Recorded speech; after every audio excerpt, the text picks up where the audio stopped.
નમસ્તે. જય હિન્દ.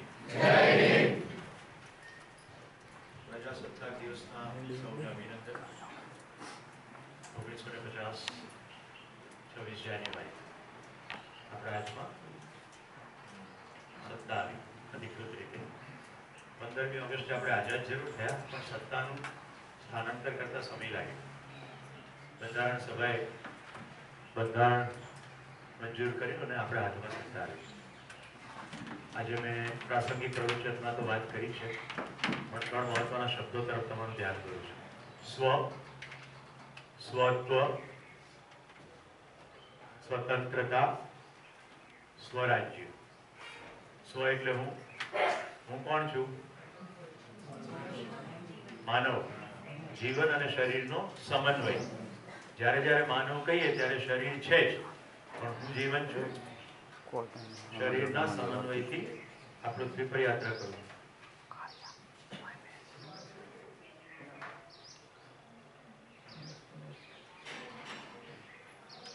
હું જીવન છું. તો હું જ્યારે માનવ છું એમ કહું છું, ત્યારે હું શરીર નથી, એ એકદમ સ્પષ્ટતા મારી અંદર છે. આ થઈ સ્વની ઓળખ. સ્વત્વ. સ્વત્વ. દરેક વસ્તુ પોતાના ત્વ સાથે આખા અસ્તિત્વમાં સજેલી છે. લોખંડત્વ. જેટલી જળ વસ્તુઓ છે બધી જડત્વ. ત્વ એટલે એની ખાસ મૌલિકતા. તો માનવની મૌલિકતા શું છે? માનવની મૌલિકતા છે, જેનું ધ્યાન જોઈએ તો ચાલો. માનવની એવી શું મૌલિકતા છે? પશુથી આપણે કઈ રીતે જુદા પડીએ? કલ્પનાશીલતા અને કર્મ સ્વતંત્રતા. બહુ સરસ. આપણે કશું પણ કરવા માટે સ્વતંત્ર છીએ, અને કરતા પહેલા આપણી પાસે ઘણી બધી કલ્પનાઓ પણ છે, અને એના માટે પણ આપણે સ્વતંત્ર છીએ. તો મારી પાસે હવે કલ્પના કરવા માટેના 2 વિકલ્પો છે. શરીરમાં જે પણ સંવેદનાત્મક મજા છે એ પૂરી કરવા માટેની કલ્પના,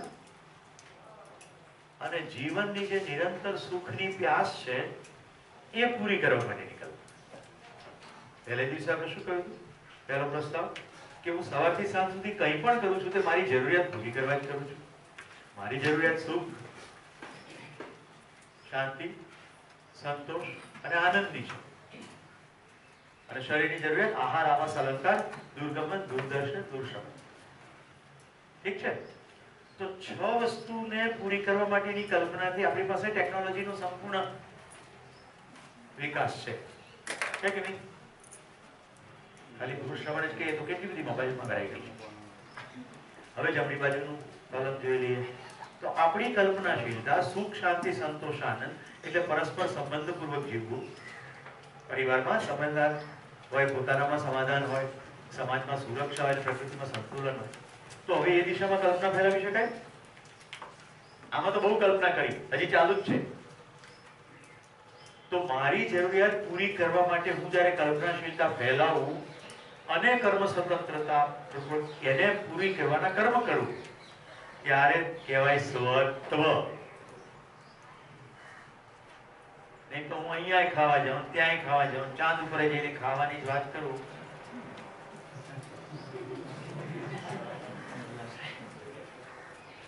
બધાનું ધ્યાન તરત ખેંચાશે. જેનું ધ્યાન આ શિબિરમાં ગયું છે ને, એ હવે ગમે ત્યારે મહેમાન થશે તો જેના ઘરે મહેમાન થશે એને બરાબર એને માણશે, ભોજન નહીં. કે ભાઈ કેટલા ભાવથી પીરસાઈ રહ્યું છે.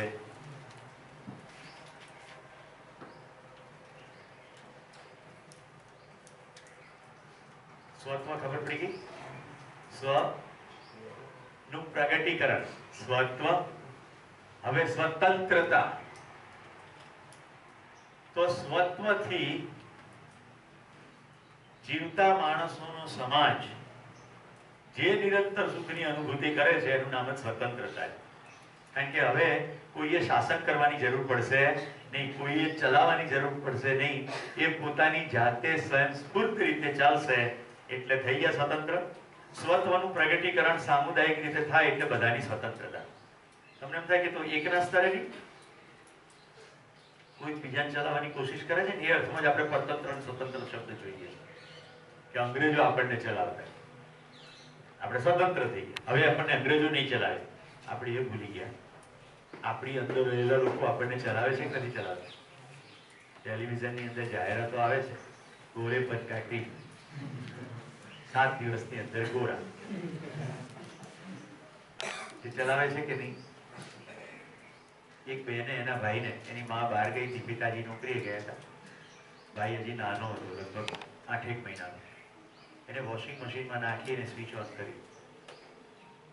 આટલી હદે આપણે પરતંત્ર છીએ. એને એમ કે મારો ભાઈ કાળો છે, ગોરો થઈ જાય. ટેલિવિઝનની અંદર સતત ને સતત ફલાણાની સફેદી જગમગાઈ, સફેદી જગમગાઈ. ઘરની અંદર વાર્તાલાપો ચાલતા હોય, ગોરા હોય સારું. આપણે માનસિક ગુલામીમાંથી હજી મુક્ત થયા નથી. ગોરા લોકો આપણને શાસન કરતા હતા ત્યારે આપણે એમને દેવ પુરુષો માનીને ગુલામી કરી. એ તો જતા રહ્યા, પણ હજી પણ મેટ્રિમોનિયલ જાહેરાતમાં તો એ જ છે, ગોરી, ઊંચી, દેખાવડી. માણસને પરણો છો કે 60 કિલોના માંસના લબાચાને પરણો?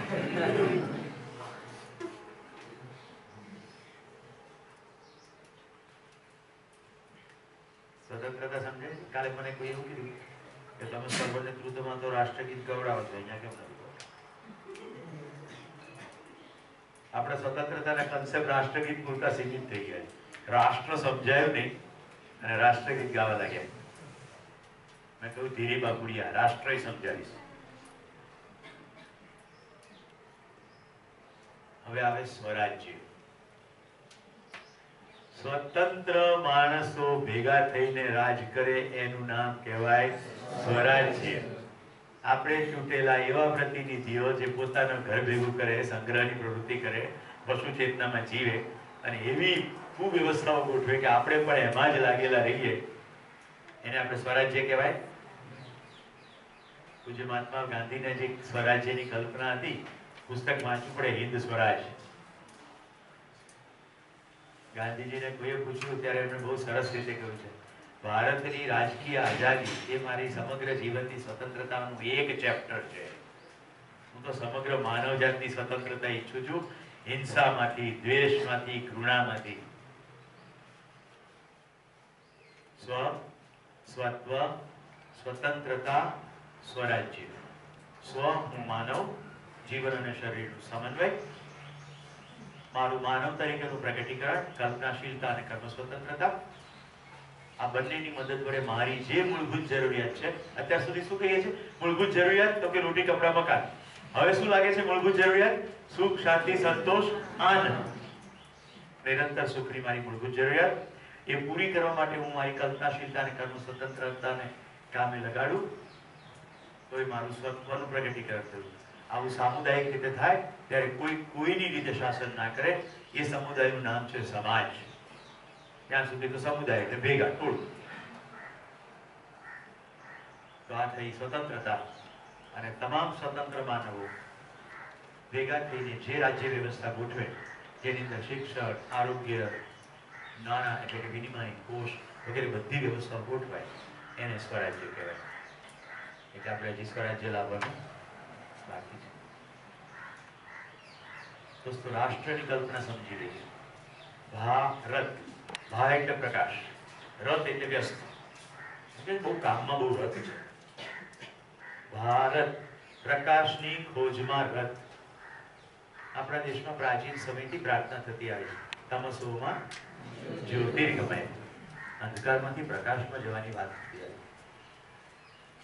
પ્રકાશ એટલે કયો? આ બત્તી નહીં. પ્રકાશ એટલે જ્યારે મેં તમને કાલે કહ્યું કે આજે ભોજન કર્યા વગર પણ કેટલાને સમજવું છે, એ પ્રકાશ, જ્ઞાનનો પ્રકાશ. જે ધૂંધળું દેખાતું હતું એ જ્ઞાનના પ્રકાશ વડે સ્પષ્ટ દેખાવા લાગશે. ક્યારેક ને ક્યારેક બધાને પ્રેમ, સુખ, શાંતિનો અનુભવ તો થયો જ છે, પણ ધૂંધળું ધૂંધળું છે. કેવું ધૂંધળું છે? એસીમાં બેઠા આપણે એવું ભ્રમ કરી દીધો સુખ મળ્યું, એ ધૂંધળું છે. જ્યારે પ્રકાશ જ્ઞાનનો પાડીએ તો પડે હા થોડીક વાર માટે સાંભળીને સારું લાગ્યું પણ મારા મૂળભૂત મારી જરૂરિયાતો પૂરી થઈ આને કહેવાય જ્ઞાનનો પ્રકાશ.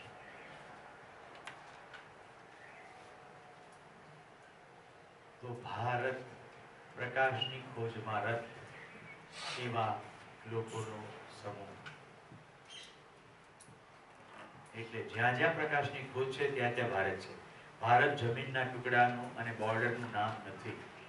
કદી આપણે એવી રીતે સદીઓમાં જીવ્યા જ નથી. ભારત દેશ દ્વારા કદી કોઈ દેશ ઉપર આક્રમણ થયું નથી. ભારત દેશમાં હંમેશા લોકો વિદેશથી આવે છે. ક્યારેક વેપારીઓ આવ્યા, ક્યારેક આક્રમણકારીઓ આવ્યા, ક્યારેક પ્રવાસીઓ આવ્યા. આપણે જે આવ્યા તે બધાની પાસેથી જે આપણને સારું લાગ્યું તે સ્વીકારી લીધું. આપણે ફૂલોનો ગજરો બનાવવાની કળા જાણીએ છીએ. દુનિયાની એકમાત્ર પ્રજા આપણે એવા છે જે કહીએ છીએ વસુધૈવ કુટુંબકમ. આ ભારતના જીવન મૂલ્યો છે. આખી પૃથ્વી એક કુટુંબ. પ્રાર્થના છે સર્વે ભવંતુ સુખીનઃ. પ્રાર્થના એવું કહે છે કે સર્વે ભારતીયો ભવંતુ સુખીનઃ, કે સર્વે ગુજરાતી સર્વે ભવંતુ સુખીનઃ, સર્વે સંતુ નિરામયા, બધા નિરોગી રહો. સર્વે ભદ્રાણી પશ્યંતુ, બધાનું ભદ્ર એટલે કે કલ્યાણ થાય. માં કશ્ચિત દુઃખ ભાગ ભવે, કોઈને પણ દુઃખ ના. આવી જેની કલ્પનાશીલતા છે. મારી પાસે જીવન બીજો પહેલો જયારે પ્રસ્તાવ આવે ને મારા આખા શરીરે રોમાંચ થઈ ગયો. મને રાતોરાત ભારતીય હોવાનું એટલું ગજબ ગૌરવ થયું કે ભારતના લોકોએ કલ્પનાશીલતાનો ફેલાવ પોતાના આંગણા સુધી સીમિત નથી રાખ્યો. તું તારા પડોશીને પ્રેમ કર એટલે સુધી સીમિત નથી રાખ્યો. શું કહ્યું? સમગ્ર વસુધા, બધા જ. એમાં સર્વે કહેતાની સાથે તો વસુધાના સીમાડા પણ જતા રહે. કારણ કે આ વસુધા એટલે પૃથ્વી આટલી જ દેખાય છે પણ અસ્તિત્વ કેટલું મોટું છે. કાલે આપણે જોયું ને, ખાલી થોડી કલ્પના લગાડજો. આ એક ગ્રહમાળાના હજી છેવાડાના ગ્રહ સુધી આપણે પહોંચી શક્યા નથી. હવે આપણી આ સૂર્ય ગ્રહમાળા, સૂર્ય એક નજીવો તારો છે આકાશગંગાની અંદર, મિલ્કી વેમાં. એ તારાની ફરતે આટલી ગ્રહમાળાનો હજી આપણે સીમાડો નથી જોયો. અને આવા અસંખ્ય સૂર્યો તો આપણી મિલ્કી વેમાં છે. અને પછી એવી અસંખ્ય આકાશગંગાઓ છે. અને આપણે એવું જ માનીને બેઠા છીએ આપણે જ એકલા છીએ. આપણામાંથી કેટલાકનો રસ પડી ગયો છે, એ લોકો એલિયનની ખોજ કરે. પણ જો માનસિકતા યુદ્ધની જ છે કે એલિયન આક્રમણ કરશે તો આપણે એમાં કલ્પના નથી કરી શકતા કે એલિયન આવશે અને યાનમાંથી બહાર નીકળી આપણને પ્રેમથી ભેટશે. એવું આપણે કલ્પના નથી કરતા. આપણે યુદ્ધની તૈયારીઓ એલિયન માટે કરી રહી. આપણામાં પશુ ચેતના હજી એકદમ નિરંતર ચાલી રહી. જે ઝૂંટવવાનું, ખોરાક ઝૂંટવવાની ચાલતી હતી પ્રવૃત્તિ, એ જ માનસિકતા હજી છે.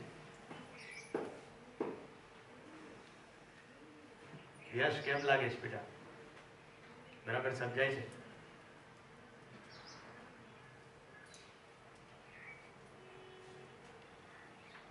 સ્વતંત્રતા અને સ્વરાજ્ય. તો ભારત નકશાની રીતે અંગ્રેજોની ગુલામીમાંથી સ્વતંત્ર થયો. માનસિકતાની ગુલામીમાંથી સ્વતંત્ર થવાની હજી પ્રયત્ન કરવાની કેટલી વાર છે. આપણે ભેગા થઈને પ્રયત્ન કરશું કે નહીં? જ્ઞાન એમ થાય ઓ ક્યારે થશે. 1857માં મંગલ પાંડે એવું વિચાર્યું હતું, 1947માં આ શારીરિક કે ભૌતિક ગુલામીમાંથી મુક્ત ના થયા. 90 વર્ષ લાગે. નિરાશ થવાની જરૂર નથી. ઇન્ટરનેટની ટેકનોલોજી આવી ગઈ છે. માનસિકતામાં બદલાવ લાવવા માટે વાયરલ મેસેજ પૂરતો થઈ પડે. એક માણસને બીજા માણસ સુધી પહોંચવામાં વાર લાગતી હતી. હવે એક માણસ દુનિયાના બીજા ખૂણે ક્યાંય પણ પહોંચતા હવે વાર લાગતી નથી. આપણી પાસે ટેકનોલોજી છે.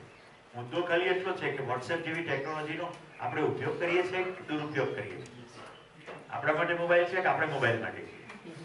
મોબાઈલના માધ્યમથી શું કમ્યુનિકેટ થાય? મારા એક દોસ્તની યાત્રામાં સહાયક થવા માટે રોજ સવારે હું એક પુસ્તક વાંચીને એક વિચાર મોકલું છું જે કોઈ જગ્યાએ વોટ્સએપના ટૂલમાં ફરતો ના હોય. કારણ કે દરેકની સ્થિતિ પ્રમાણે હતી. મારા મિત્રો તો ઘણા છે, હું ખાલી એકને જ મોકલું છું. જેની સ્થિતિ મને લાગે છે કે એને હું સહાયક થઈશ, જેનું ઇન્ક્લિનેશન છે. એ વિચાર હું ક્યાંથી લઉં છું? વર્ષો પહેલા બ્રિટનની અંદર સ્કોટલેન્ડ છે, એક મુલ્ક છે. જો કે સ્કોટલેન્ડના લોકો પાછા પોતાને બ્રિટિશર કરતા બહુ મહાન માને અને ત્યાં જુદા પ્રકારનો સંઘર્ષ ચાલે. પણ સ્કોટલેન્ડની અંદર પુરુષો સ્કર્ટ પહેરે છે, લાલ કલરના ચેક્સ વાળા સ્કર્ટ પહેરે છે. એ સ્કોટલેન્ડમાં ફીડહોર્ન નામની એક જગ્યા છે. અત્યારે ફીડહોર્ન કમ્યુન કહેવાય. ત્યાં ડેઝર્ટ જેવી જગ્યા, રણ જેવી જગ્યા. ત્યાં એલિન કેડી નામના એક બેન વસ્યા અને એમને એમ થયું કે મને કોઈ અદ્ભુત વિચાર આવી રહ્યા છે. અને વિચારો એમ કે છે કે અહીંયા બેસી જા. એ ત્યાં બેસી ગયા અને ત્યાં ધીમે ધીમે લોકો વસવા લાગ્યા. ફીડહોર્ન વસાહત ઊભી થઈ. એ બેનને જે વિચારો આવતા એ બોલતા. કેટલાક મિત્રોએ કહ્યું કે તમે આ લખો. રોજે સવારે એક નિશ્ચિત વિચાર એમને આવે, જેમ સરમન ઓન ધ માઉન્ટેન, જે મોહમ્મદ પૈગંબર સાહેબ કે છે આયાત ઉપનિષદના ઋષિ કહે છે કે મને આ મળ્યું. કોઈએ પોતાનું નામ કીધું નથી કે મેં આ લખ્યું. તો એવી બેન કહે છે કે મને આ વિચારો આવ્યા, મિત્રોના રિક્વેસ્ટથી એમને લખ્યા. રોજ જે વિચાર આવ્યો લખો. 365 દિવસ લખ્યા. એ વિચારની ભાષા એવી છે કે તમે જો એ સ્થિતિએ પહોંચ્યા હોય તો તમને એમ જ થાય કે આ વિચાર તમારા માટે જ આજે લખવામાં આવે છે. એ વિચાર રોજ આવે. એ પુસ્તક સંગ્રહિત છે, એનું નામ છે opening door within. Opening doors within, ગુજરાતીમાં ઉઘડતા દ્વાર અંતર.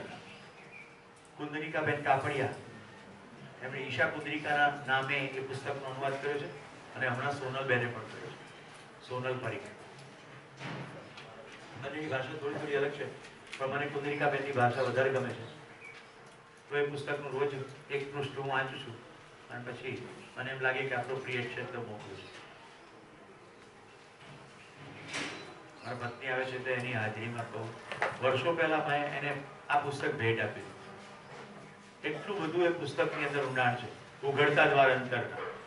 અને મારા પરિવારમાં કોઈના પણ લગ્ન હોય તો મારા પત્ની યાદ કરાવીને એમ કે ગર્ભપૂર્તિ તો છે ને, આપણે પુસ્તક આપવાનું.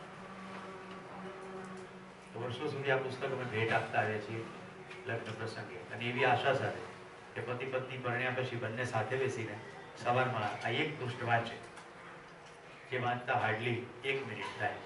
એટલા થોડાક જ ટૂંકા વિચારો હોય છે.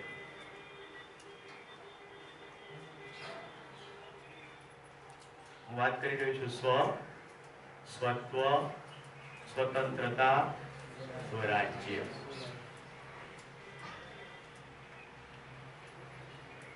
તો કલ્પનાશીલતાનો ફેલાવ, હું જીવન છું, મારે જરૂરિયાત છે સુખ શાંતિ સંતોષ આનંદની, એ દિશામાં ફેલાઈ જાય એવો પ્રયત્ન આપણા દેશમાં સદીઓથી થતો આવ્યો છે. એ જ છે પ્રકાશની ખોજની કલ્પનાશીલતા. ભારત ક્લિયર? એટલે નેલ્સન મંડેલાને આપણે ભારત રત્નથી નવાજ્યા છે, જ્યારે કે એ તો દક્ષિણ આફ્રિકાના નેતા હતા. કેમ? કારણ કે જે ભારતના મૂલ્યો છે એ મૂલ્યોને એમણે પોતાના જીવન થકી પ્રકાશિત કર્યા છે. મને લાગે છે આવનારા દિવસોમાં આંગ સુ કી, મ્યાનમારના આંગ બેનને કદાચ આપણે ભારત રત્નથી સન્માનીશું. અત્યારે મને એવું લાગે છે, કારણ કે એમણે પણ બર્મામાં લશ્કરી સર્વકત્યા શાસન સામે અહિંસક રીતે આટલા વર્ષો સત્યાગ્રહ કર્યો છે. દુનિયાના જુદા જુદા ખૂણે આપણા મૂલ્યોને પ્રકાશિત કરવાનું લોકોએ કામ કર્યું છે. ગાંધીજીની મહાનતા જુઓ. સત્ય અને અહિંસા એમના નામે કોપીરાઇટ થાય એવા દિવસોમાં જ્યારે પ્રેસ પૂછતું ત્યારે ગાંધીજી કહેતા, સત્ય અને અહિંસા અનાદિત્ય ચાલ્યા આવતા મૂલ્યો છે, મેં દુનિયાને કશું નવું શીખવ્યું નથી. રાઈટ? તો મારું દિલ મારા દેશ બાંધવો માટે દ્રવે એમ જ્યારે કહીએ ત્યારે અત્યારે આપણું કામનું ફરક પહેલા ગાંધીનગર, અમદાવાદ, કડી, વડોદરા, રાજકોટ, સુરત, પાલનપુર હોઈ શકે. ત્યાર પછી એ વધીને તાલુકા, જિલ્લાથી રાજ્ય સુધી જાય. અને કારણ કે અત્યારે રાજકીય વ્યવસ્થા એવી છે કે આપણે સીમાડાથી બહાર જઈ શકતા નથી, તો ભારત થાય. પણ એ કામ ત્યાંથી અટકતું નથી, એ કામ ત્યાંથી આગળ જાય છે. તો આપણે ખરા અર્થમાં ભારતીય છીએ. આ મંગલ દિવસે એક પ્રસંગ યાદ કરું છું, કેવી રીતે સીમાડાને પાર કરી જાય છે. કચ્છમાં ભૂકંપ આવ્યો ત્યારે મને તક મળી હતી ત્યાં સેવાની. મેં પાકિસ્તાનના ધાબળા અને દુબઈનું પાણી વહેંચ્યું છે, અને મેં રોજ દુબઈથી આવેલું પાણી જ પીધું છે. દુબઈની અંદર પાણી કરતાં ફળોના રસ સસ્તા છે, કારણ કે ત્યાં પીવાના પાણીની મોટી સમસ્યા છે. એટલે રિવર્સ ઓસ્મોસિસ પ્રોસેસ કરીને દરિયાના ખારા પાણીને મીઠું બનાવે છે. એ પ્રક્રિયા એટલી મોંઘી થાય છે કે ફળોના રસ ઇમ્પોર્ટ કરવા સસ્તા પડે છે. તો દુબઈથી આખા જહાજો ભરીને પાણી આવ્યું અને પાકિસ્તાનથી ધાબળા આવ્યા. 36 મિત્રો ભૂમિપુત્ર નામના એક માસિકના તંત્રીની આગેવાની હેઠળ વડોદરામાં એકઠા થયા, જેમણે ભુજમાં સેવા કરી હતી. અને એમને ખબર પડી કે પાકિસ્તાનમાં એલઓસીની પેલી બાજુ ભૂકંપ આવ્યો છે. એમણે કહ્યું કે આપણે ત્યાં જઈએ. કેટલાક વડોદરાના ડાયા માણસો એવું કીધું કે એલઓસીની પેલી બાજુ જવું એટલે મોતને સામેથી આમંત્રણ આપવું. એલઓસી તમને ખ્યાલ છે ને, ભુજ, રાજૌરી, કુપવાડા, રોજે રોજ ત્યાં ધમાલ ચાલે છે અને આપણા અસંખ્ય જવાનો શહીદ થાય છે. એલઓસી ની પેલી બાજુ જવું એટલે તમે આ રહેવા દો, બીજે ક્યાંય સેવા કરજો. એમાંના અગ્રણી કે ગોળીઓથી વિંધાય જેવું મંજૂર છે, પણ આજે જયારે આપણા ભાઈઓ બહેનો, આપણા બાળકો મુશ્કેલીમાં હોય અને આપણને આવડતું હોય કઈ રીતે આમાંથી બહાર નીકળવું, ત્યારે આપણે માનવતાનો સાથ પડ્યો છે એટલે જવું જોઈએ. એ બધા જ માણસો બોર્ડર પર ગયા, હાથ જોડીને બોર્ડર ક્રોસ કરી પેલી બાજુ જતા રહ્યા. ભૂકંપ પીડિત ક્ષેત્રમાં સેવા કરી. બધે માનવો છે, ધ્યાન રાખજો. બોર્ડર ઉપર જેના હાથમાં બંદૂક છે એને એ પણ માનવ છે.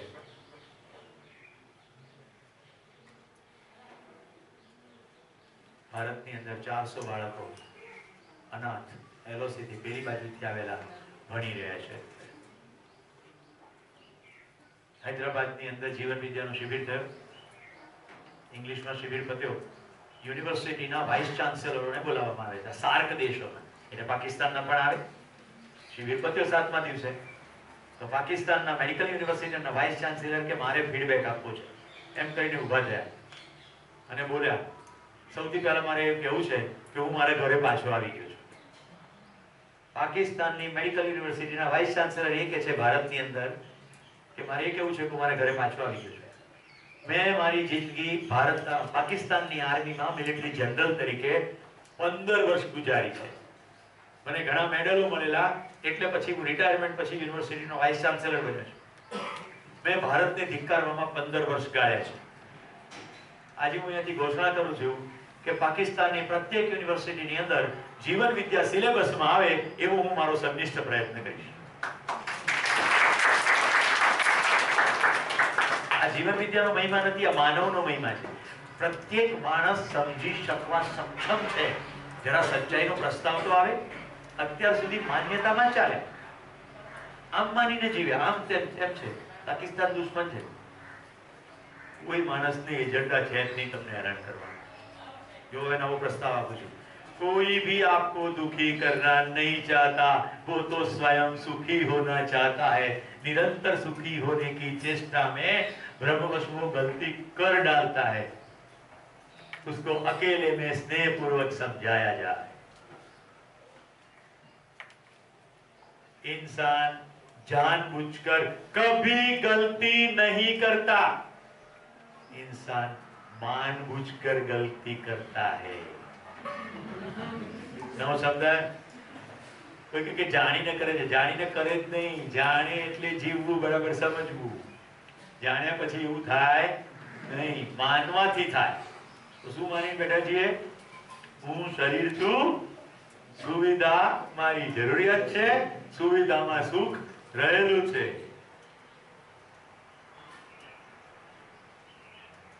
કેટલા પ્યાસડો પડે.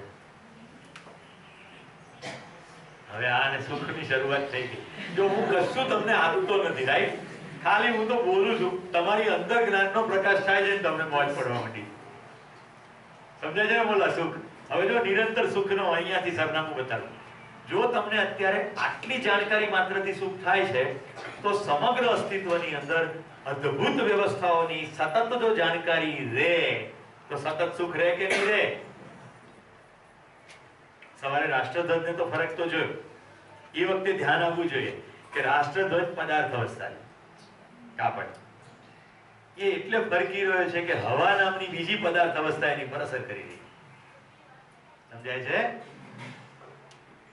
કેટલી વ્યવસ્થા છે અદ્ભુત કે એક જળ પદાર્થ બીજા જળની વડે ગતિ કરતો જોવા મળી જાય.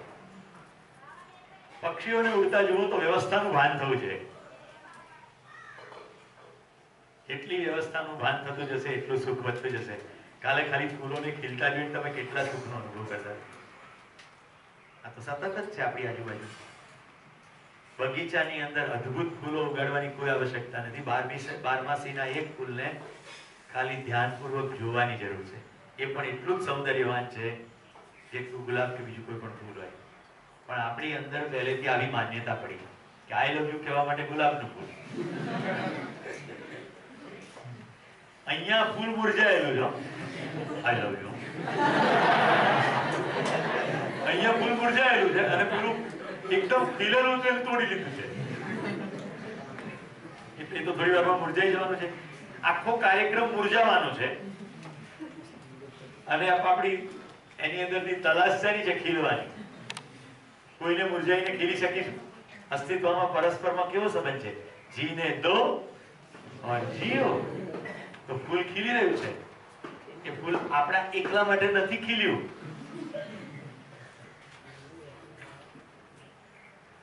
સવારે બાપુ ઉઠ્યા એ વખતે સૃજનભાઈ મહાદેવભાઈ દેસાઈ ના અવતાર માં યાદ છે? આપણને શું ગુમાવવાનું? મહાદેવભાઈ દેસાઈ ને ગાંધીજી ની વાત કરો એમાં તો કશું ગુમાવવાનું છે જ નહીં, ઉલટું આનંદની વાત છે. રાઈટ? તો મહાદેવભાઈ દેસાઈ ને બાપુએ કહ્યું કે પાણી લાવો, એટલે મહાદેવભાઈ તો ડોલ ભરીને પાણી લઈ આવ્યા. તો બાપુ કે લોટો લાવો અથવા પ્યાલો લાવો. ડોલમાંથી એમણે એક પ્યાલો લઈ પોતાનું મોઢું સાફ કર્યું. તો મહાદેવભાઈ હસતા હસતા કે તમે શું બાપુ આવી કંજુસાઈ કરો, આવડી મોટી નદી વહે છે. રાઈટ? સાબરમતીની વાત છે. તો બાપુ શું કે આ પાણી ઉપર મારો એકલાનો અધિકાર નથી, પશુ પક્ષી કુદરત ઘણાનો અધિકાર છે. મારી જરૂરિયાતથી વધારે હું જો પાણી વાપરું તો મેં અપરાધ કર્યો કહેવાય. ને આ પ્રસંગ વાંચ્યો ત્યારે મને થયું કે કેટલી અદ્ભુત વાત એમણે નાનપણ એકદમ નાની સૂક્ષ્મ બાબતમાં કરી નાખી.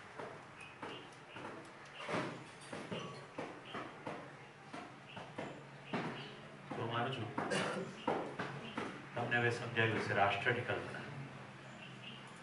જીવન વિદ્યા પ્રમાણે રાષ્ટ્રની કલ્પના છે પરસ્પર સંબંધ અને વિશ્વાસપૂર્વક જીવતા લોકોનો સમૂહ એટલે રાષ્ટ્ર. રાષ્ટ્ર એક, રાજ્ય અનેક. માનવ જાતિ એક, રાજ્ય અનેક. રાજ્ય ખાલી એડમિનિસ્ટ્રેટિવ અનુકૂળતા છે, વહીવટી અનુકૂળતા. દાખલા તરીકે મારે કિંજલબેનને ઘરે 1 કિલો લોટ પહોંચાડવો અને મારાથી 1 કિલોમીટર દૂર રહેતા હોય તો હું 1 કિલોમીટર ચાલીને પહોંચાડી દઉં. પણ એ 100 કિલોમીટર દૂર રહેતા હોય રણની અંદર અને ત્યાં લોટ ન બનતો હોય, ત્યાં કપાસ બનતો હોય, મારે કપડું પહેરવું છે તો એમણે મને કપાસ પહોંચાડવાનો છે, મારે એમને ઘઉં પહોંચાડવાના. તો હવે હું પ્રેક્ટિકલી 100 કિલોમીટર ચાલીને પહોંચાડી શકીશ નહીં, તો પરિવહનની વ્યવસ્થા ગોઠવવી પડશે. આવી વ્યવસ્થાઓ, માનવકૃત વ્યવસ્થાઓને ચલાવવા માટે જ્યારે રાજકીય વિભાજન કરીએ એને કહીએ રાજ્ય. તો સમગ્ર પૃથ્વી રાષ્ટ્ર એક, રાજ્ય અનેક. આ રાષ્ટ્રની કલ્પના છે. ભારતના રાષ્ટ્રગીતની છેલ્લી પંક્તિઓ જો શું છે? પાંચું છેલ્લી લીટી જય હે જય હે જય હે પહેલાની લીટી બોલ. ગાવ જોયું? એ લોચો એ જ છે. આપણે હોશપૂર્વક ગાઈએ છે કે જોશપૂર્વક ગાઈએ છે? ના, જનગણ મંગલદાયક. જન તમામ, જન એટલે લોકો, રાઈટ? ગણ એટલે સમૂહ. જનગણ મંગલદાયક. મંગલની વાત છે, જનગણની. એ રાષ્ટ્રગીતમાં એવું છે ખાલી ભારતના જનનું મંગલ.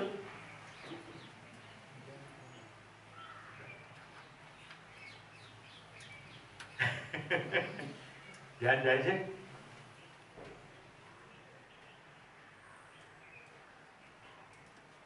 જનગણ મંગલદાયકની જય છે.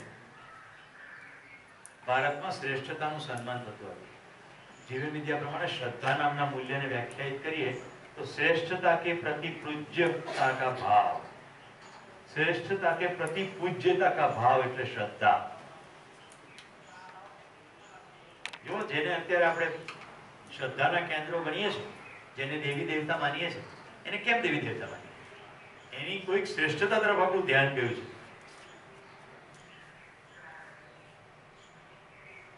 રામાયણની અંદર રામના મોઢામાંથી એક શ્લોક નીકળ્યો છે. એ દરેક વખતે 15 ઓગસ્ટ ને 26મી જાન્યુઆરીએ છાપામાં છપાય, પણ નીચે ક્યાંય લખતા નથી કે રામે બોલે. જનની જન્મભૂમિશ્ચ સ્વર્ગાદપી ગરીયસી. જનની માતા અને જન્મભૂમિ સ્વર્ગ કરતા પણ વરિષ્ઠ છે, ગરિમા હોય છે, મોટી છે. આ રામ બોલ્યા છે વાલ્મીકી રામાયણ.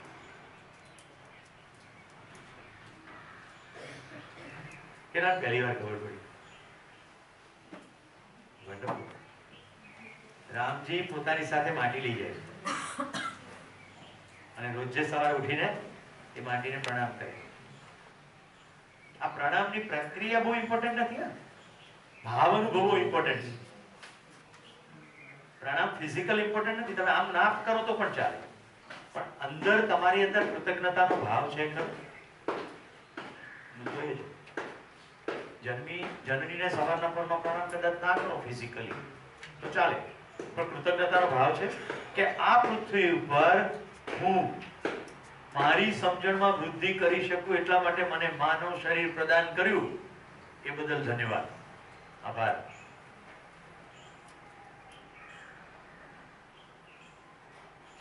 તો મિત્રો, આજના મંગલ પ્રસંગે જે જનગણ મંગલનો ભાવ છે, આવા એક ભાવ સાથે હું જેને પુત્રવત માનું છું, રાજુ ભાટિયા સુરતથી મને ફોન કરીને કહે છે તો મેં બધા શિબિરાર્થીઓ સાથે ખાઈશું. એ સુરતથી બધા માટે ચીકી લઈ આવે છે. હું થોડા વિલેન્ટરીને વિનંતી કરું બધાને મીઠું મોઢું કરાવવામાં આવે. થોડા સ્વયંભૂ રીતે ઉભા થવા માટે. હલો, નમસ્કાર. નમસ્કાર. આપણે રાજુભાઈને પ્રત્યેક કૃતજ્ઞતા વ્યક્ત કરીએ છીએ બધાનું મીઠું મોઢું કરાવવા બદલ. Thank you. મિત્રો, રાજુભાઈએ ફિઝિકલ ફોર્મની અંદર આપણને ચીકી ખવડાવી. આપણી વચ્ચે એક એવો રાજુભાઈ જેવો જ એક દીકરો છે, બેઠો છે. એના મનમાં એક દિવસ એવો વિચાર આવ્યો કે આપણે બીજાને ફિઝિકલી ભોજન ના પહોંચાડી શકીએ, પણ એવું શું કરી શકીએ કે આપણે ભોજન કરવામાં સંયત રહીએ અને એક પણ અન્નનો દાણો ન બગાડીએ. તો કલેક્ટિવલી જો બધા અન્નનો બગાડ કરતો અટકી જાય તો જે અન્ન બચી જાય એ એવા ઘણા ભૂખ્યા લોકો સુધી પહોંચી જાય. કેટલાને સહમતિ છે આવું થાય? તો એ રાજુનું નામ છે મનન પટેલ. મનનભાઈ જરા ઉભા થાવ, બધાને તમારા દર્શન કરાવીએ.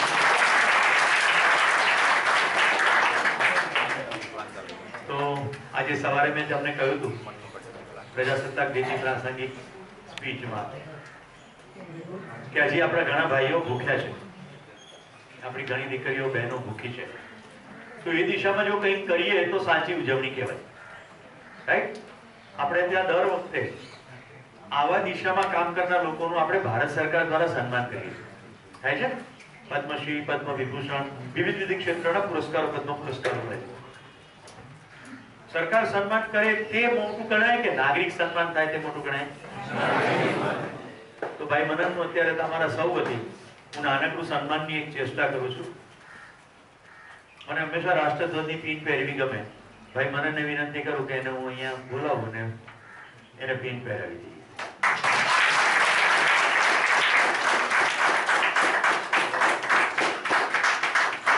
આપણી વચ્ચે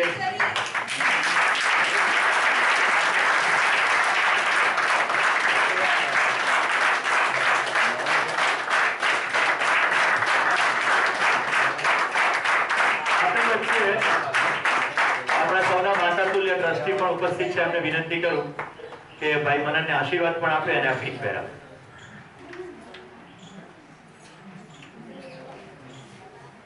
મલુબેન મુખી લુંબણી કેન્દ્ર ટ્રસ્ટી છે.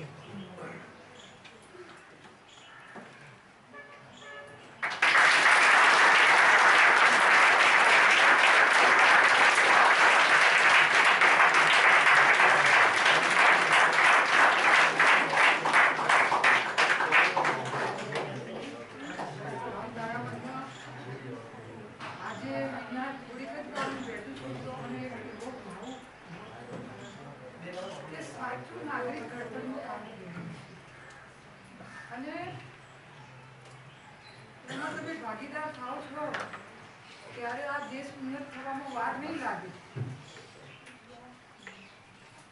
આવો મને આજે આપણને સરસ રીતે મોઢું કરાવ્યું અને એક સન્માન લઈ ગયો તમારી સૌની વચ્ચે.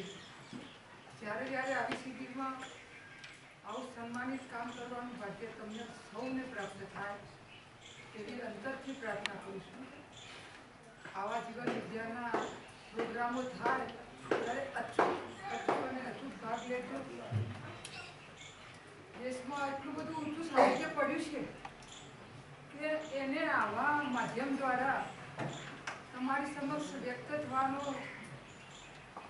એક અવસર પ્રાપ્ત થયો છે. આવી એક સરસ પુણ્ય ભૂમિમાં તમે સૌ આના ભાગીદાર બનો છો એ માટે ફરી ધન્યવાદ આપું છું.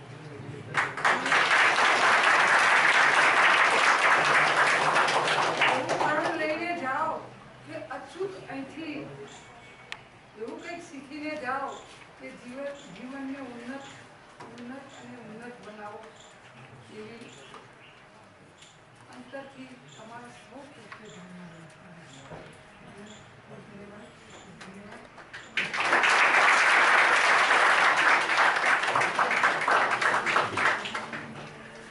ભાઈ મને ખાલી વિચાર વ્યક્ત કરીને રહી ન ગયો.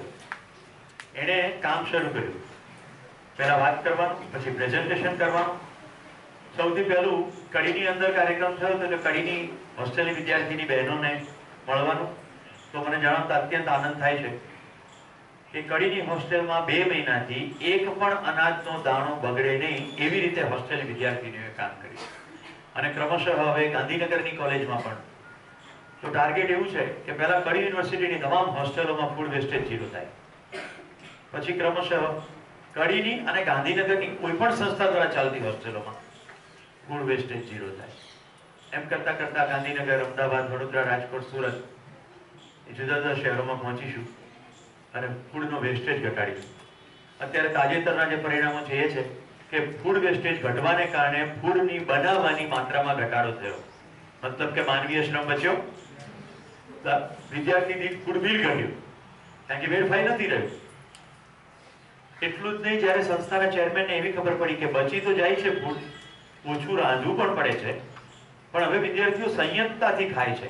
એટલે જરૂર નથી તો ક્યારેક વધારે નથી ખાતા, અક્રાંતિયા કેમ ખાતા તે પણ નથી ખાતા, તો કેટલો ખોરાક બચી જાય એને પણ કોઈ ભૂખ્યા સુધી પહોંચાડવા માટે આપણે વાન આપી દીધી છે, જેથી કરીને કન્ટેનરમાં ભરેલી દાળ, ભાત, શાક કોઈકના મોઢા સુધી પહોંચી જાય. મિત્રો, આ યાત્રાની શરૂઆત છે, પૂર્ણાહુતિ નથી. આમાં ખુશ થઈ જવાનું નથી. આ પહેલું સ્ટેપ છે સંવેદનહીનતામાંથી સંવેદનશીલતા. હોશપૂર્વક ખાઓ, જોશપૂર્વક નહીં. સંવેદનશીલતામાં હજી આગળ વધીને જવાનું છે સંજ્ઞાનશીલતા. એવું હું શું કરું કે કોઈ પણ શ્રમિકનું અપમાન ન થાય, કોઈ પણ પ્રાકૃતિક સંસાધનોનો દુર્વ્યય ન થાય. એવું હું શું કરું કે સંસારમાં મારા કૃત્યને કારણે કોઈ ભૂખ્યું ના સૂવે. એવું હું શું કરું? એને કહેવાય સંજ્ઞાનશીલતા. અને એ માનવની કલ્પનાશીલતાનો અલ્ટિમેટ પડાવ છે. એ કલ્પનાશીલતા કામે લગાડવાની. પ્રત્યેક કૃત્યને ટોટાલિટી સાથે, સમગ્રતા સાથે જોડવું. અને દિશામાં જીવન વિદ્યામાં આપણે આગળ ચાલશું. તો મિત્રો, ગઈકાલનું ક્વિકલી જેટલું કામ થયું છે જરા જોઈ લઈએ. માનવની આવશ્યકતા કેટલી? આ જે આવશ્યકતા છે, આ બધી શાની આવશ્યકતા છે? શરીર. અને આ આવશ્યકતા જીવન. કેમ અહીંયા દેખાતું નથી?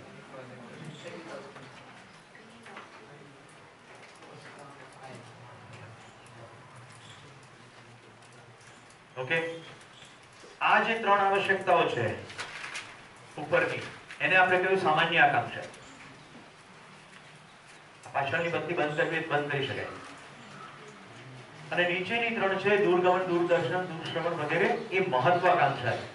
એટલે ખેડૂતને કે આદિવાસીને કે દૂર દરાજમાં વસતા લોકોને નીચેની આવશ્યકતા નથી, પણ ઉપરની ત્રણ તો તમામની છે. જીવનની આવશ્યકતા તમામે તમામ માનવોની છે. આવશ્યકતા પૂરી કરવા માટે, શરીરની આવશ્યકતા પૂરી કરવા માટે શ્રમપૂર્વક ઉત્પાદન, જીવનની આવશ્યકતા પૂરી કરવા માટે સંબંધપૂર્વકની સમજણ. જે શરીરની આવશ્યકતા છે એને કહીએ સુવિધા. પશુઓ માટે આવશ્યક પણ છે, પર્યાપ્ત પણ છે. આપણું શરીર પણ પશુ જેવું છે, આવશ્યક છે. શરીર માટે તો પર્યાપ્ત છે, પણ હું શરીર નથી એટલે આટલું સુવિધા પૂરતી થઈ પડતી નથી. ધરતીની તમામ સુવિધાઓ સુખ મેળવવા માટે નકામી છે. મારી જરૂરિયાત એટલે શરીરની જરૂરિયાત માટે તો સુવિધા જોઈએ. સુવિધા એ મારી જરૂરિયાત નથી. મારી જરૂરિયાત છે સુખ, જે મળે સમજણથી. સમજણ કેટલી જોઈએ? સ્વયંની સમજ, પરિવારની સમજ, સમાજની સમજ, સંપૂર્ણ અસ્તિત્વની સમજ. અત્યારે હજી આપણે સ્વયંની સમજનો સ્ટેપ નથી લીધું. અત્યારે આપણે પરિવારની સમજનું પણ સ્ટેપ નથી લીધું અને સમાજની સમજનો વિચાર પણ નથી કર્યો. અત્યારે આપણે શું કર્યું છે? આપણી જેમાં એક્સપર્ટીઝ છે, પોતાને છોડી બહારનું જાણવામાં આપણને બહુ રસ છે, એટલે આપણે પ્રોસેસ જલ્દી કરી છે. સમગ્ર અસ્તિત્વની સમજમાં આપણે બહારની બધી અવસ્થાઓની વાત કરી રહ્યા છીએ.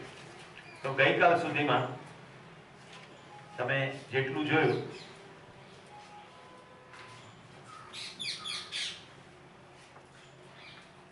એમાં અસ્તિત્વની વ્યવસ્થામાં આપણે ચાર અવસ્થાઓ જોઈ.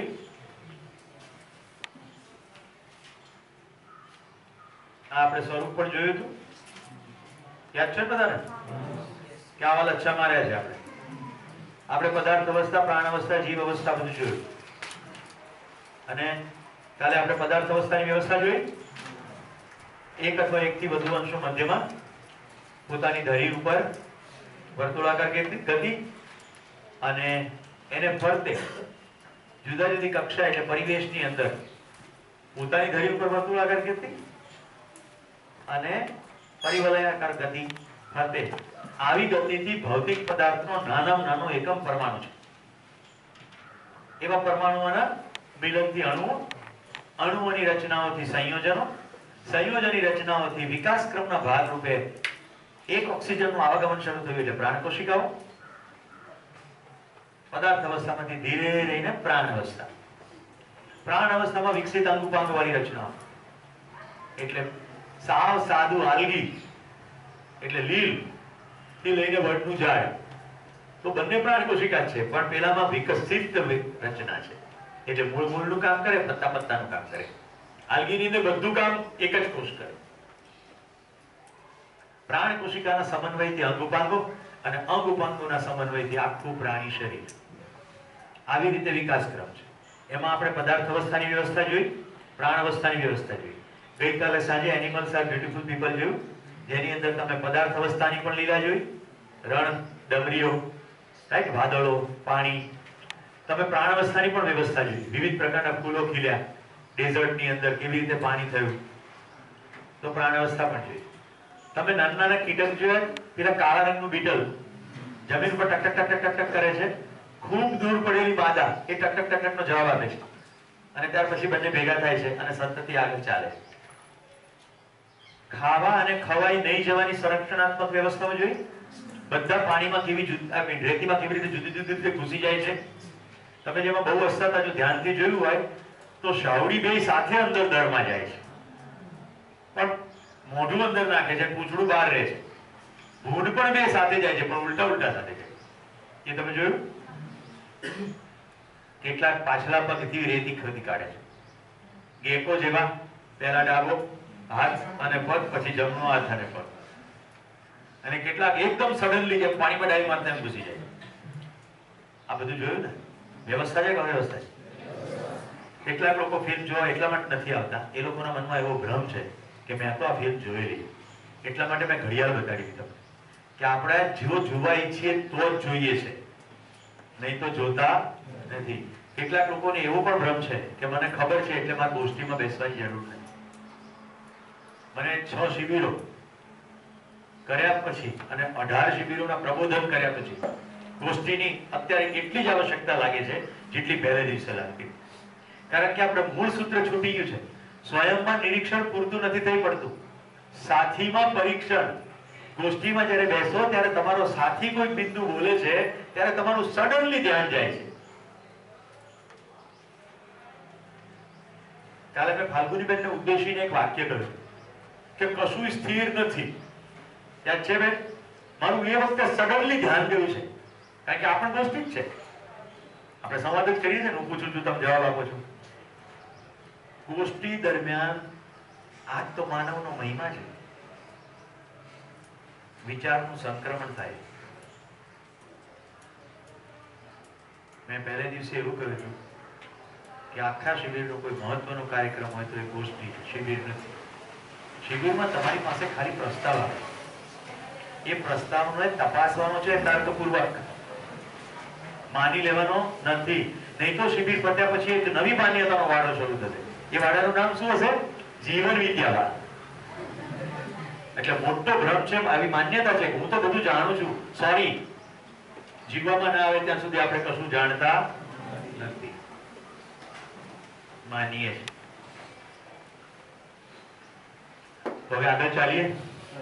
યસ સર, ગઈકાલે તમે કીધું કે નિરંતર સુખની પ્રાપ્તિ માટે નિરંતર સ્વીકૃતિ અને નિરંતર વ્યવસ્થા હોવી જોઈએ. નિરંતર વ્યવસ્થા હોવી જોઈએ નથી કહ્યું. નિરંતર સુખની પ્રાપ્તિ માટે નિરંતર વ્યવસ્થા જાણીએ અને વ્યવસ્થા પૂર્વક જીવીએ હોવી જોઈએ. એવું તો આપણે આવતું જ નથી. શિબિર હેલો, હવે એનો વધારે વિગતે જાઓ. આ ગોષ્ઠી નિરંતર વ્યવસ્થા જાણીએ અને નિરંતર વ્યવસ્થામાં જીવીએ. હવે 3 અવસ્થાઓ તો વ્યવસ્થિત છે, એને જાણવા માટે શું કરવું પડશે? જો જરા જો, જો જરા જો, જો ને પેલી નદી વહે તે ને તું જો.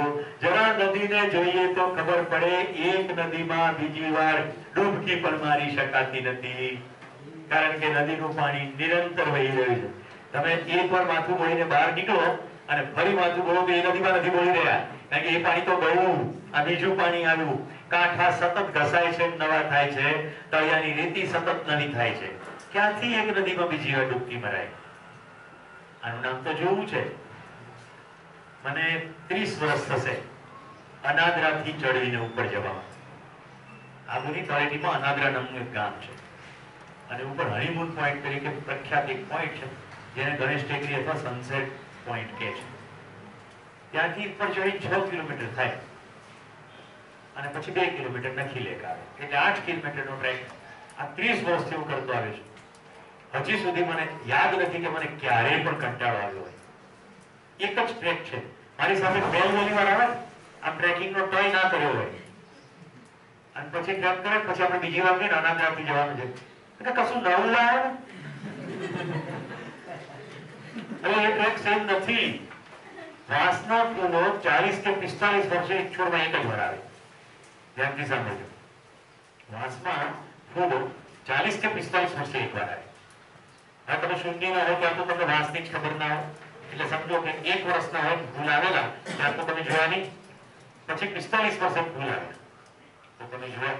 90 વર્ષે જોવાના હોય તો આખો રહ્યો હોય તો જુઓ અને હોય તો જુઓ, નહીં તો જુઓ નહીં. મતલબ કે એક વાંસનું ઝાડ ખાલી જોવાનો કાર્યક્રમ કરવો ને બાકી જનજન ઉતાવળી એક જ વાર જોઈ. હવે એ અનાદરના રસ્તે કેટલાય બધા વાંસના ઝાડ છે. આટલી ક્યુરિયોસિટી ભરવી પડે કે આમાંથી ફૂલો નથી આવતા.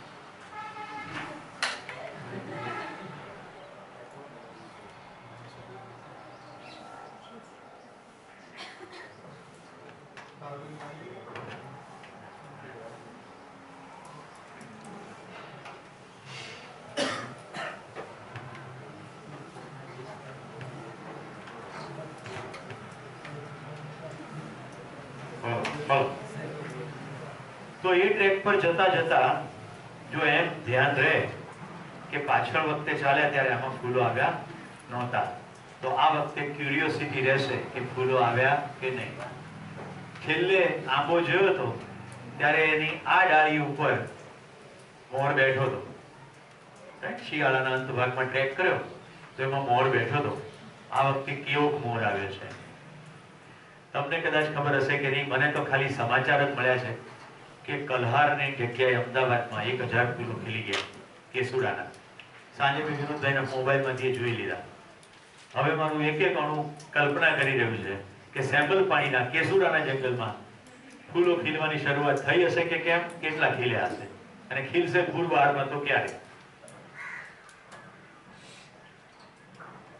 મને કંટાળો આવે? કદી ના કંટાળો આવે. મને નથી લાગતું કે હું આ શરીર યાત્રા દરમિયાન અનાદરાથી હનીમૂન પોઈન્ટના ટ્રેકને ક્યારેય પૂરેપૂરો જોઈ શકીશ. હજી એમ લગતું લગભગ 10 વર્ષથી દર વર્ષે મનાલી જવાનું થાય છે. હજી સુધી મને મનાલીની કેમ્પસાઇટ ઉપરથી બેઠા સામે જે બર્ફીલા શિખરો દેખાય છે અને ક્યારેક મેડકોઇલ કે છે એના ટહુકાઓ, હજી સુધી મને કદી સેમ ડીટો સાંભળવા નથી મળ્યા કે એ પહાડો સેમ જોવા નથી મળ્યા. એ સેમ છે જ નહીં. આટલા વર્ષે દુઃખ થતું હતું જોઈને કે જેની ઉપર ખૂબ બરફ જોયો હતો એ અત્યારે કેમ પૂરા ધડાક પડ્યા, જેની પર બરફ કેમ નથી. કારણ કે જો બરફ હોય તો નીચે બિયાસમાં પાણી હોય, નીચે તળેટીમાંથી ઉપર જતા હતા. બિયાસ જ્યાં બે કાંઠે હોવી જોઈએ એટલે કિનારા ખુલ્લા દેખાતા હતા. ખાલી જોવાની જ વાત છે. ભગવાન બુદ્ધે જોવા માટે થઈને એક ધ્યાનની પ્રક્રિયા આપી, વિપશ્યના. જો પોતાને જો શ્વાસથી જોવાનું શરૂ થાય અને પછી અંદર જોવાનું શરૂ થઈ જાય, જેને કારણે સંસારમાં ચમત્કારો થયા. તિહાર જેલની અંદર કિરણ બેદીએ વિપશ્યનાનું ધ્યાન શિબિર કર્યું. 1000 થી વધુ લોકો, ખૂંખાર કેદીઓ 10 દિવસ માટે વિપશ્યનામાં બેઠા. 10 દિવસ પછી તિહાર જેલના દરવાજા ખોલી નાખ્યા. એક પણ કેદી ભાગી નાખ્યો. 9000 કેદીઓ હતા, ખાલી 1000 જ ધ્યાનમાં બેઠા. ચમત્કાર થઈ ગયો. CNN, BBC ચેનલો ઘૂસી આખી દુનિયામાં પબ્લિસિટી થઈ ગઈ. કિરણબેનને એશિયાનો Nobel prize Ramon Magsaysay award મળ્યો. આખા દેશની અંદર જેલની અંદર ક્રાંતિ થઈ. અમદાવાદમાં સાબરમતીના દાલ વડા આજે પણ વેચાય છે. એ કેદીઓ બનાવે છે. કોઈ કેદી ભાગી ના ગયો. એક માણસનો બીજા માણસ ઉપર વિશ્વાસ કેવો જાદુ કરી શકે, એક માણસનો બીજા માણસ પ્રત્યેનો પ્રેમ કેવો જાદુ કરી શકે. ઉત્તમ ઉદાહરણ વિપશ્યના, કિરણ બેદી અને માનવીય વ્યવહાર છે. પણ આ બધું ટેલિવિઝનમાં નહીં આવે, આ બધું છાપામાં નહીં આવે. એના માટે તમારે જાતે જ એને મેળવવું પડશે. કિરણ બેનની સાથે દોસ્તીનો હાથ લંબાવવો પડશે, સંવાદ કરવો પડશે. મારા સદભાગ્ય છે કે હું એવું કરી શક્યો. જેને હજી કરવાની ઈચ્છા હોય, પુસ્તકનું નામ છે it is always possible. It is always possible. ગુજરાતીમાં વાંચવું હોય તો હંમેશા બધું શક્ય છે. કિરણબેને પોતે લખ્યું છે અને તિહાર જેલનો આખો એક્સપિરિયન્સ શેર કર્યો છે. આ એટલું અદ્ભુત લખાયું છે કે જવાહરલાલ નહેરુ યુનિવર્સિટી તરફથી કિરણબેનને ડોક્ટરેટની પદવી આપવામાં આવી છે. ત્યાર પછી કિરણબેન ડોક્ટર કિરણ બેદી તરીકે ઓળખાય. પણ મિત્રો, યાત્રા ત્યાં પૂરી થતી નથી. આપણે ચલો સંગ્રામશીલતાના પ્રકાશમાં જોઈએ. એવું આપણે શું કરીએ કે સમગ્ર પૃથ્વી ઉપર ક્યાંય જેલ જ ના હોય, પરસ્પર પ્રેમ અને સંબંધને કારણે કોઈની પાસેથી કશું છીનવી લેવાની વૃત્તિ જ ના હોય. હું શરીર નથી એટલી બાબતમાં સમગ્ર માનવજાત જો દ્રઢ થઈ જાય તો કોઈ અત્યાચારને ક્યાંય સ્થાન રહે. શક્ય છે કે નથી? શક્ય છે, સમજપૂર્વક, જીવનપૂર્વક. ઠીક છે, તો હવે આપણે આગળ યાત્રા કરીએ. મિત્રો, હવે આપણે જીવ અવસ્થામાં આજે પ્રવેશવાનો સમય થયો છે. પહેલા થોડાક એનિમલ્સ જોઈએ. કેટલી અદ્ભુત જીવ વ્યવસ્થા છે. કારણ કે ચિત્રો ભેગું થયેલું કમ્પાઇલેશન છે. નંબર 2, જેને તમે જીવ કહેતા આવ્યા છો એવા પણ ચિત્રો મેં આમાં લીધા છે. એટલા માટે કે પહેલા તમે જે સ્વીકારીને બેઠા છો એને જોઈએ. મેં તમને સ્પષ્ટ કર્યું છે, જીવ અવસ્થા હું એને જ કહું છું જેને જીવન ચલાવે છે. એવા શરીરોને હાથીને પાળી શકાય કે નહીં? હાથી, ઘોડા, ગધેડા વગેરે પ્રાણીઓને પાળી શકાય. જેટલા પ્રાણીઓ પાળી શકાય, જેટલા માનવીય સંકેતો ગ્રહણ કરી શકે એટલા શરીરોને જીવન ચલાવે છે. એટલે જીવન ક્યારેક ગધેડાના શરીરને ચલાવે તો ક્યારેક માનવના શરીરને ચલાવે. એ સંદર્ભ સાથે આપણે ચાલશું આગળ. ડબલ હમ્પ, બેક્ટેરિયન કે બેક્ટેરિયન એવું કંઈક નામ છે, કેમલ. લેહ લડાખ અમે ગયા હતા ત્યારે આની ઉપર કેટલાય અમારા સાથેના સહેલાણીઓ બેઠા હતા. તમે કોનું મને નામ ખબર નથી, આ નામ ડુગોંગ છે, પણ બધાનું નામ જાણવાની જરૂર નથી કારણ કે નામ આપણે આપેલા. દાખલા તરીકે આને ડુગોંગ ની જગ્યાએ બેગોંગ કહું તો શું ફેર પડે?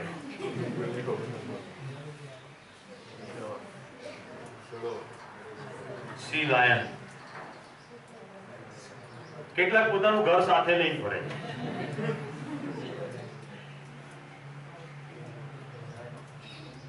હવે આ તો બીટલ છે, આ જીવ નથી. આ શું છે? નાની પ્રાણ કોશિકા છે હરતી ફરતી, કારણ કે એને પાળી શકાય નહીં, એ માનવીય સંકેતોને ગ્રહણ ન કરી શકે. એને એમ કહો બીટલ અહીંયા એ ના આવી શકે, પણ કૂતરાને એમ કહો તો આવે.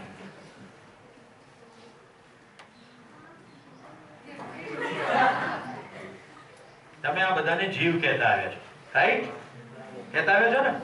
આપણી બધી શાળાઓમાં જીવની વાત કરીએ, પ્રાણીઓની વાત કરીએ, બધું લઈ લઈએ આપણે.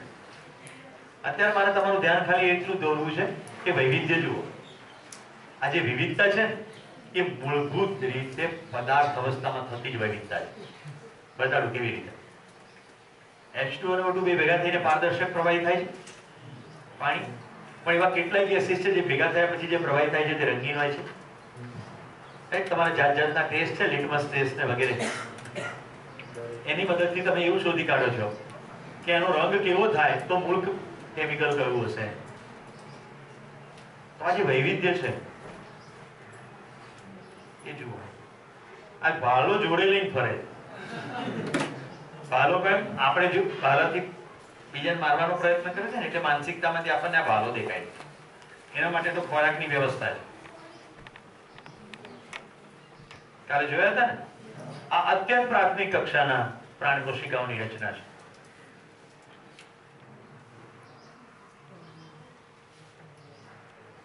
સી કુકુમ્બર ની ખૂબ બધી વેરાયટી છે. સી કુકુમ્બર એટલે કાકડી. આ તો કાકડી નથી, પણ સી કુકુમ્બર એક્ઝેક્ટ હાથમાં લીધું હોય તો કાકડી જ લાગે.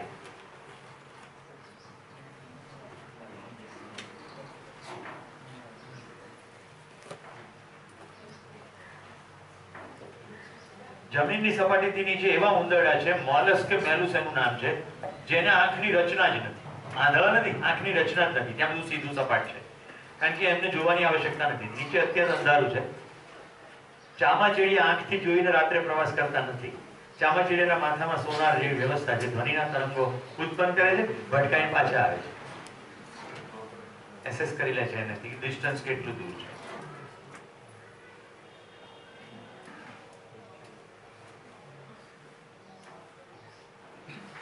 આ જ્યારે ચિત્રો બતાવું છું ત્યારે વ્યવસ્થાનો બોધ થાય છે કે આટલી બધી અદ્ભુત રચનાઓ છે એ વ્યવસ્થા છે કે અવ્યવસ્થા છે. સિંગાપુરની અંદર હાથમાં લઈ શકાય એટલું વાંદરું જોયું. જો તમે ખાલી વાંદરાનો ફોટો પાડો, આ એ છે, તમે વાંદરાનો ફોટો પાડો તો લાગે નહીં કે નાના વાંદરાનો છે. એને પિગ્મી મંકી કહે છે. ખાલી હાથની અંદર આવી આટલું જ છે, પણ બધી જ બિલકુલ રચના મોટા જેવી. જેમ બોન્સાઈ ટ્રીમાં હોય છે, એકલા ટ્રીનો ફોટો પાડે તો એમ લાગે કે મોટું ઝાડ છે, પણ એ કુંડાની ઉગાડેલું નાનું હોય.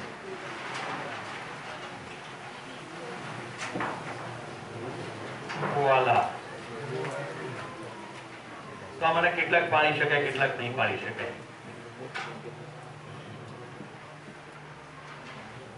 હવે પક્ષીઓની અંદર પણ હવે ઇન્ટરેસ્ટિંગ વસ્તુ એ છે, આજે ક્લાસમાં આવતાની સાથે મેં પોપટનું ચિત્ર બતાવ્યું.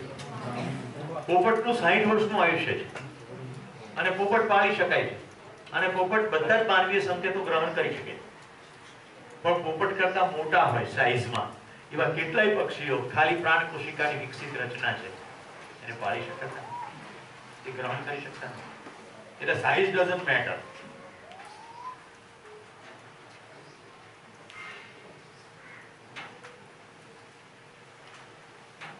આપણે સામાન્ય ભાષામાં બતક કહીએ.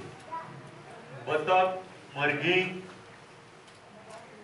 ટર્કી, આવા કેટલાક પક્ષી કુળના પ્રાણીઓને આપણે પાળીએ પણ છીએ અને આપણે ઘણા લોકો એને ખાય પણ, ખાવા માટે જ પાળે, પણ બધા માનવીય સંકેતો ગ્રહણ કરી શકે. પણ આવા દેખાય એ બધા પાડી શકાતા નથી.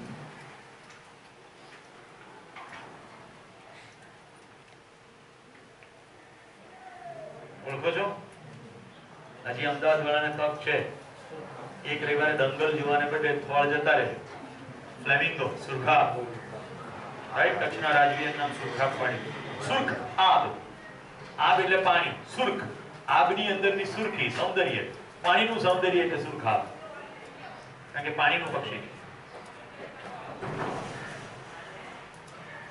બોસ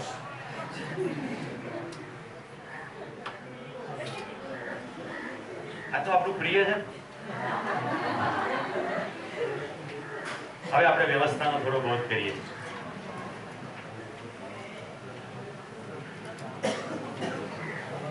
મારા એક મિત્રએ મને આ વિડીયો મોકલ્યો. જો વ્યવસ્થાનો બોધ કરવાની કોશિશ કરું છું. આ વિડીયો જુઓ.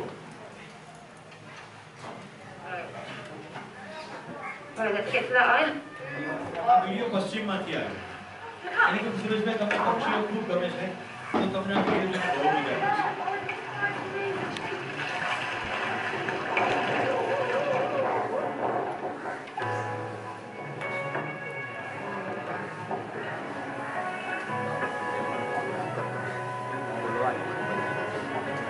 આકાશની અંદર જે વાદળો જેવી રચના થાય છે, આ બધા પક્ષીઓ છે.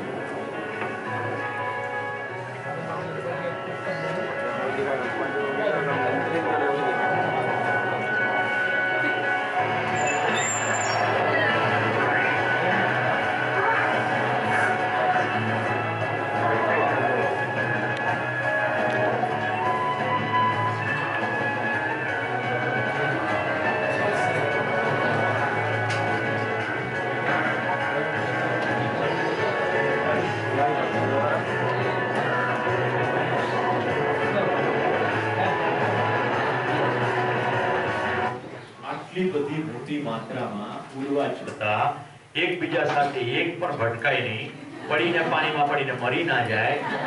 વ્યવસ્થા છે કે અવ્યવસ્થા છે?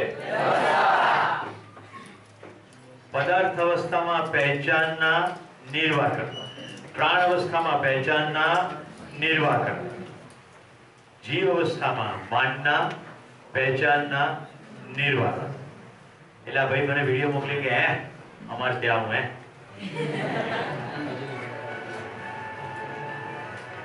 એટલે એનો વિડીયો જોઈ લીધા પછી મેં એને વિડીયો મોકલ્યો કે કરવાની કઈ જરૂર નથી.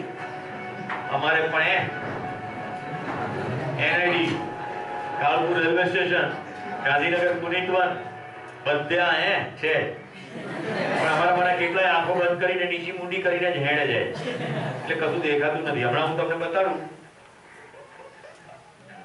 ઓકે, એટલે અહીંયા મારી વાત પૂરી. સૌથી પહેલા લઈ જાઉં છું તમને તારીખ સાથે 10મી જાન્યુઆરી 2012 પાલડી સાંજના 6:19 નો સમય છે. હું ગાંધીનગરથી અમદાવાદ આશ્રમ રોડ પર થઈને મણિનગરની દિશામાં જઈ રહ્યો. એસટી દિશામાં, જે લોકો એસટી જાણતા હોય ધ્યાનથી જોજો.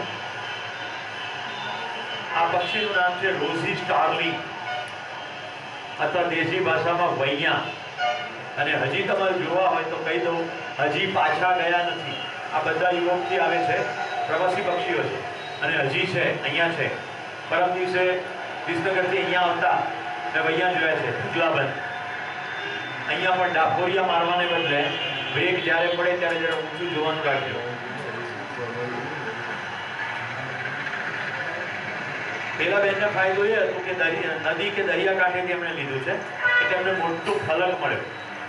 હું તો ગાડીમાંથી મને ટંકો એક વૈયાએ કર્યો તો ઉતરી ગયો. ટાગોર રોડ આગળ મેં ગાડી પાર્ક કરી દીધી અને ત્યાંથી મારા મોબાઈલમાં જેટલું લઈ શકાય એટલું લીધું છે.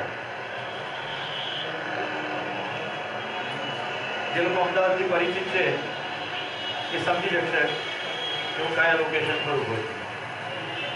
NID ની સામે ટાગોર હોલની ફૂટપાથ. એટલે અત્યારે મારી જમણી બાજુ ટાગોર હોલ તરફનો રસ્તો.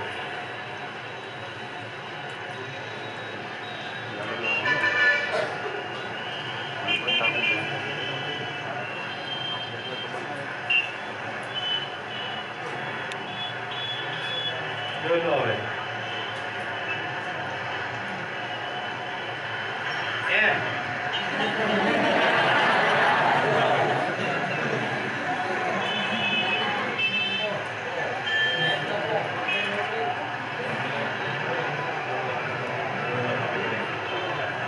યુરોપથી આવે છે.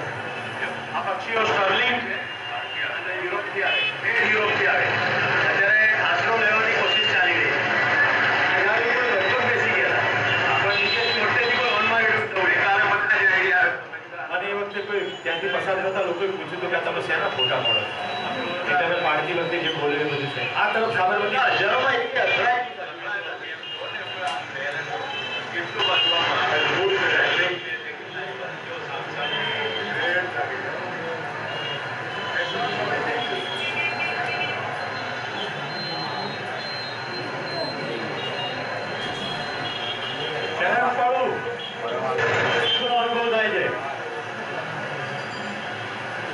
વ્યવસ્થા જાણીશું અને વ્યવસ્થામાં જીવીશું.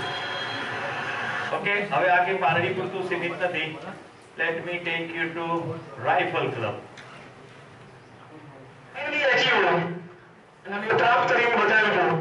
જે લોકો વંદન ઠક્કરને ઓળખે છે,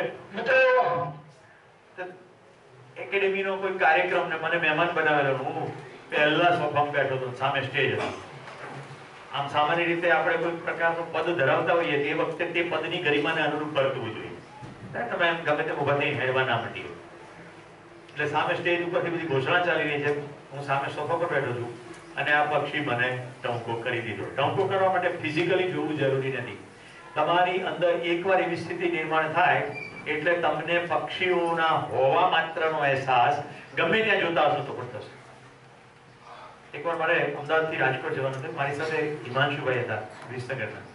હું ગાડીની અંદર બેઠો.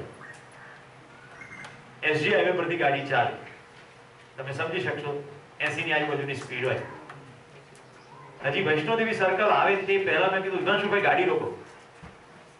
મને સિગ્નલ મળ્યું, મેં કાચમાંથી આમ બહાર જોયું, મને લાગ્યું કે અહીંયા હરિયલ છે. હરિયલ એટલે ગ્રીન પીજીએન, આપણો જે કબૂતર છે ને એ તમે બધા રાખોડી રંગના જોયા. હરિયલ એટલે લીલા રંગનું મોટી સાઈઝનું કબૂતર જેને કાંકલો સહેજ તીળો હોય. એને આશ્ચર્યનો પાર નહીં કે આટલી ઝડપી ગાડીમાં ઝાડની ટોચે હરિયલ બેઠા જેવી તમને કેવી રીતે ખબર પડી ગઈ. અમે ગાડી ઊભી રાખી અને મારા માટે અત્યંત રોમાંચની ક્ષણ હતી. 2 કે 5 હરિયલ માંડ જોવા મળે. અમારા ઘરને ઉપર સાગના ઝાડમાં જો 1 કે 2 હરિયલ આવે ને તો અમે ઘરના બધા લોકો બધું કામ પડતું મૂકીને હરિયલ જોડે છે. નાસ્તા જે જગ્યાએ ઠકતો રહે ત્યાં ઠરી જાય. હરિયલ હરિયલ હરિયલ. એક સામટા 52 હરિયલ. હવે 52 કેવી રીતે? તો ગાડી થોડીક આગળ ઊભી રહી, અમે ચાલતા આવ્યા. મેં કીધું બરાબર મન ભરી જોઈ લેવા, આટલા બધા હરિયલ જોવા નથી મળતા.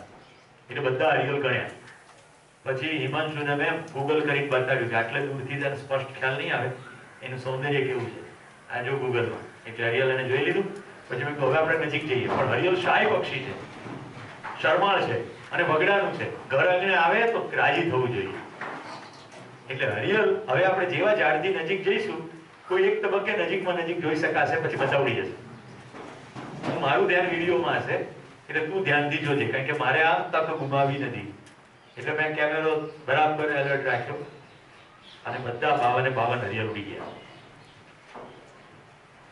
ને હવે સૌને શું કીધું? પક્ષી જોવાની વૃત્તિ હશે તો પક્ષી ટૌકા કરશે એટલે એમ ટૌકા નહીં કરે, એ સૂરજ મને જો. તમને એવું કેમ થાય છે? તમને પણ એવું થાય. મારે દોસ્ત મને કે તમને કેવી રીતે ખબર પડી જાય? પડી જાય, તમને પડી જશે. ઓકે, જુઓ ધોરણ 10 ને ધોરણ 12 કોર્સની અંદર તો ઘણી બધી સરસ વાત કરીએ તો આ વર્ષે સાયન્સની અંદરમાં છે કામા હોટલ પાસે સાબરમતી નદી કાંઠે. સ્ટુડન્ટને યાદ હશે કે એવું લાગે છે કે સાયન્સમાંથી બી સ્ટુડન્ટ ફોરને હશે. એટલે મારે ટવકો થયો અને મેં બધું ભૂલીને કેમેરા ચાલુ કરી દીધો. મેં ડાફોડિયા મારવાનું ચાલુ કરી નાખ્યું ઉપરના ભાગમાં, કારણ કે મેં સોફામાંથી ઉઠવાની જરૂર હતી નહીં. દેખાય છે લીલા?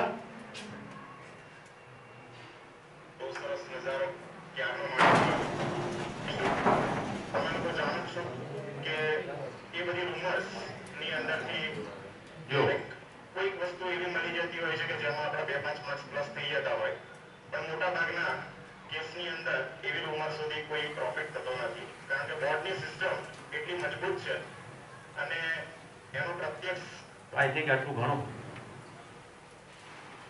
પછી ગાંધીનગરનો પણ વિડીયો છે, પણ આઈ થિંક હવે નહીં જોઈએ તો ચાલશે. કાલુપુર રેલવે સ્ટેશનનો પણ મારી પાસે વિડીયો છે. એટલા બધા કાલુપુરમાં એનાઉન્સમેન્ટના અવાજ ચાલી રહ્યા છે, પ્લેટફોર્મમાંથી અસંખ્ય લોકો બહાર નીકળી રહ્યા છે, તો મને વૈયાનો શાક થઈ જાય છે. એટલે બહાર નીકળીને મેં બેગ સામાન સાઈડમાં મૂકીને એની ફિલ્મ લીધેલી. અહીંયા છે માનના પહેચાન અને નિર્વાહ કરનાર. હવે જો હું તમને મલ્ટિપલ વિડીયોથી આ બતાવું એ પહેલા વિડીયો બદલે પહેલા મારી પર ધ્યાન આપો. પદાર્થ અવસ્થામાં હોના રહેના, હોના અને રહેનાની પ્રવૃત્તિ કેવી રીતે પહેચાનના અને નિર્વાહ કર. હાઇડ્રોજન ઓક્સિજનને ઓળખી જાય, જોડી જાય. ક્લિયર? બધા મેગ્નેટ જોયા હશે, નોર્થ અને સાઉથ. આમ રાખો ને અમુક ડિસ્ટન્સ સુધી કઈ ના થાય, પછી એકદમ વળી કાઢી ચોટી જાય. કેટલા એવું જોયું છે? Good good, very good. ગતિશીલતાનો ખ્યાલ આવે છે? તો પહેચાનના નિર્વાહ કરના. પ્રાણકોશિકામાં પણ એવું જ. જીવ અવસ્થાની અંદર એક વધારાની વસ્તુ શરૂ થઈ, માનના પહેચાનના નિર્વાહ કરના. હવે માનવાની ક્રિયા કેવી રીતે થાય? સામે જે કંઈ ઘટતું હોય એ જોઈને પોતાની અંદર એક માન્યતા ઉભી કરે.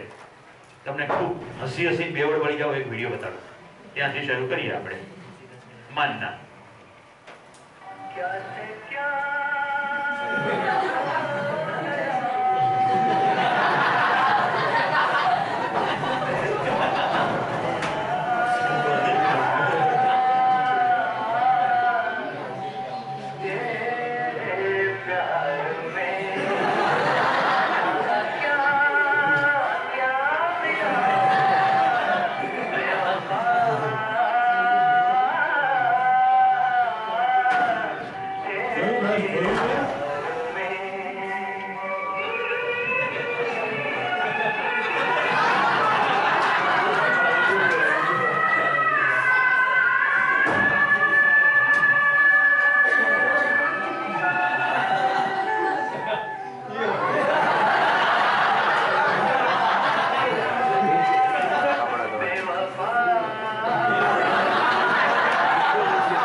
તો સામે કઈ ઘટના ઘટે, કશું ક્રિયા થાય એટલે જીવ અવસ્થા એને જોતાની સાથે એક માનવાનું શરૂ કરે, માન્યતા. અને પછી માનના પહેચાનના નિર્વાહ કરતા.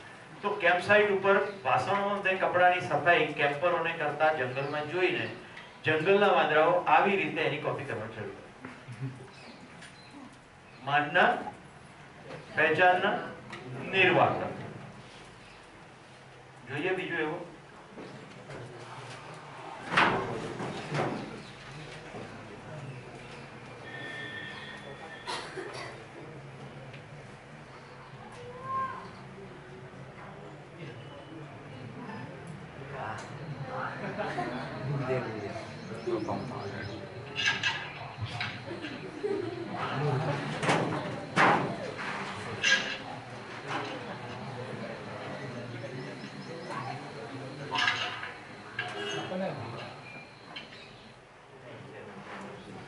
માનના પહેચાનના. હજી એવું નહીં કે કાળી ગાય હોય તો જેવું કરે. ઘણા લોકો કાળીઓ જ આવું કરતી હશે. અને હેન્ડલ દરેક વખતે પાછળ હોય એવું જરૂરી, અને મોઢા પકડવું એવું જરૂરી.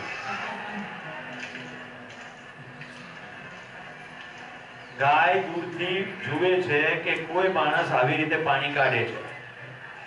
ગાય પાણીને પહેચાને છે, નિર્વાહ કરવાની જરૂર છે.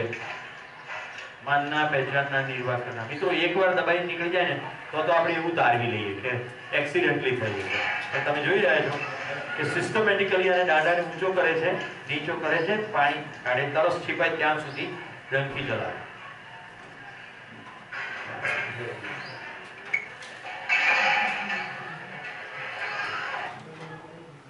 કાલે કોઈ કીધું કે વિચારે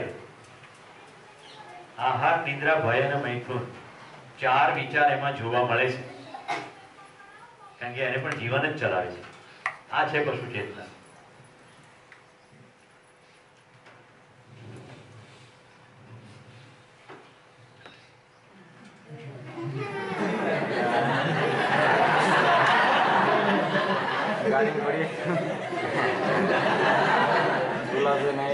मानना, पहचानना, निर्वाह करना.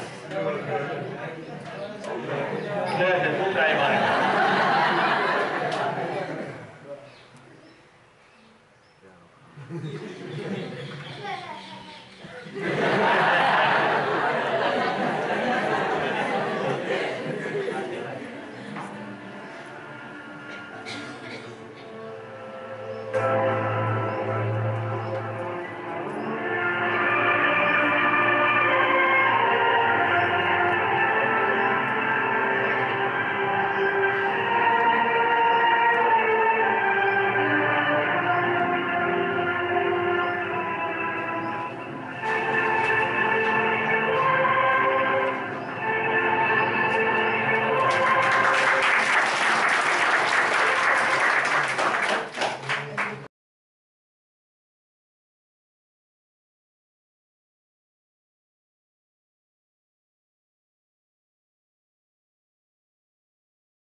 નાનું છોકરું આમાં કરતું હોય, સાથે પેરેન્ટ પાળેલો છે, એ પણ એ જુએ છે, તો પ્રસન્નતાની સિગ્નલ આ રીતે જ માનવાની સ્વીકૃતિ શરૂ થઈ જાય, એટલે એ પણ એમ કરશે. મેં શું કીધું? માનના, पहचानना, निर्वाह करना. अमेरिका के साउथ कैरोलिना स्टेट में एक चिंपैंजी शेर के 3 बच्चों को गोद ले लिया. रियल तेलंगाना से पेश है एक अनोखी रिपोर्ट. इंसानों में इंसानों के बच्चों को गोद लेने का रिवाज कब से है ये तो हमारे को नहीं मालूम, मगर ये जमाने में ऐसा इनकलाब आया, आदमियां आदमियों के बच्चों के बदले गांवों कुछ गोद ले रही. इतना ही नहीं, जानवरों में भी चेंजेस आ गए. जानवर अपने बच्चों को नहीं बल्कि दूसरे ऐसे जानवरों के बच्चों को गोद ले रही जिनका नाम सुने तो भी हैबत होती. अमेरिका के स्टेट कैरोलिना के जू पार्क में एक चिंपैंजी शेर के 3 बच्चों को गोद लिया. उन्हें शेर के बच्चों को अपने बच्चों के जैसा चाहता, उनके दुख सुख भूख प्यास का ख्याल रखता. शेर के बच्चे भी उसको अपना बाबा समझ के लाड़ा करते रहते. चिंपैंजी से थोड़ी थोड़ी देर को आके खेलते. चिंपैंजी भी उनको गले से लगा के उनके नखरे खुशी से बर्दाश्त करता. इतना ही नहीं बल्कि बच्चों को भूख लगी तो जैसा एक अम्मा या बाबा अपने बच्चों को शीशी से दूध पिलाते, वैसे ही चिंपैंजी भी शेर के बच्चों को शीशी से दूध पिलाता. बहरहाल चिंपैंजी वो सब करता जो इंसान अपने बच्चों के साथ करते. एक ऐसे दौर में जब इंसानों का हक मार के खा रहे, अलग अलग किस्मों के जानवर एक दूसरे का ख्याल रख रहे, और ये मोहब्बत दिखावे कि ये खुद गरज मोहब्बत नहीं है. क्या जमाना आ गया, इंसानों को जानवर इंसानियत सिखा रहे.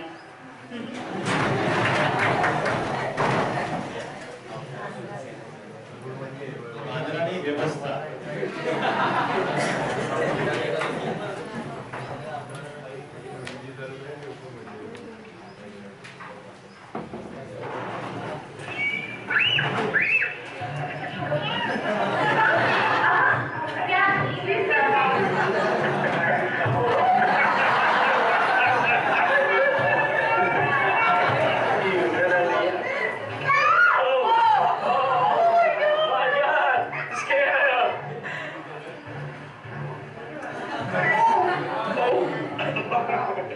Say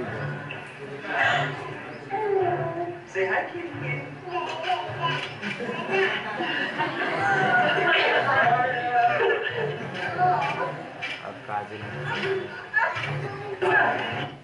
માનના ક્રિયા પર ધ્યાન જાય છે, માને છે શું આ માંથી હું પકડી શકીશ, ખાઈ શકીશ, જે પણ, પણ માનવાની ક્રિયા ધ્યાન જાય છે માનના. ખોરાક માને, ખોરાક તરીકે પહેચાને અને ખોરાક તરીકે નિર્વાહ કરે. આહાર, નિદ્રા, ભય, મૈથુન 4 પ્રવૃત્તિ જે છે એમાં માનના, પહેચાનના, નિર્વાહ કરે. આપણે કોની વાત અત્યારે કરી રહ્યા છીએ? જીવ અવસ્થા. જો જીવ અવસ્થા જોતા જોતા પોતાની અંદર ડોક્યું કરતા રહે, જો આપણી અંદર માનવાની ક્રિયા ચાલ્યા કરે તો આપણે કઈ અવસ્થા છે? માનીને કરીએ. ભાઈ એ તો મને આજ સવારે કીધું કે તમે આ જીવ વિદ્યાનો શિબિર ચલાવો છો ને એનાથી સોયાબીનનો સારો ચલાવે ને તો 5 શનિવારની માનતા રાખો. તો શું કરવાનું? તો લાભેલ અંબાને જવાનું, એક ડબ્બો તેલ ચડાવવા. એ તો કે મેં તો એવું કીધું જ નથી. એ તો આપણે ખોટું લગાડી છે. આપણે વાત પણ નથી કરી શિબિરમાં આવ્યા પછી. પણ માનના આવું કેટલું ચાલે છે? રાશિ અંદર એવા કેટલા હશે જેને મંગળ, ગુરુ વગેરે કોન્ટ્રાક્ટ લીધો છે નડવા માટે. એ લોકો વિવિધ પ્રકારના વિકાસ ફરમાયા. બરોબર નહીં? માનના શું માને છે કે આ નડે? શું નડે છે? ગ્રહ નડે છે કે પૂર્વગ્રહ નડે છે?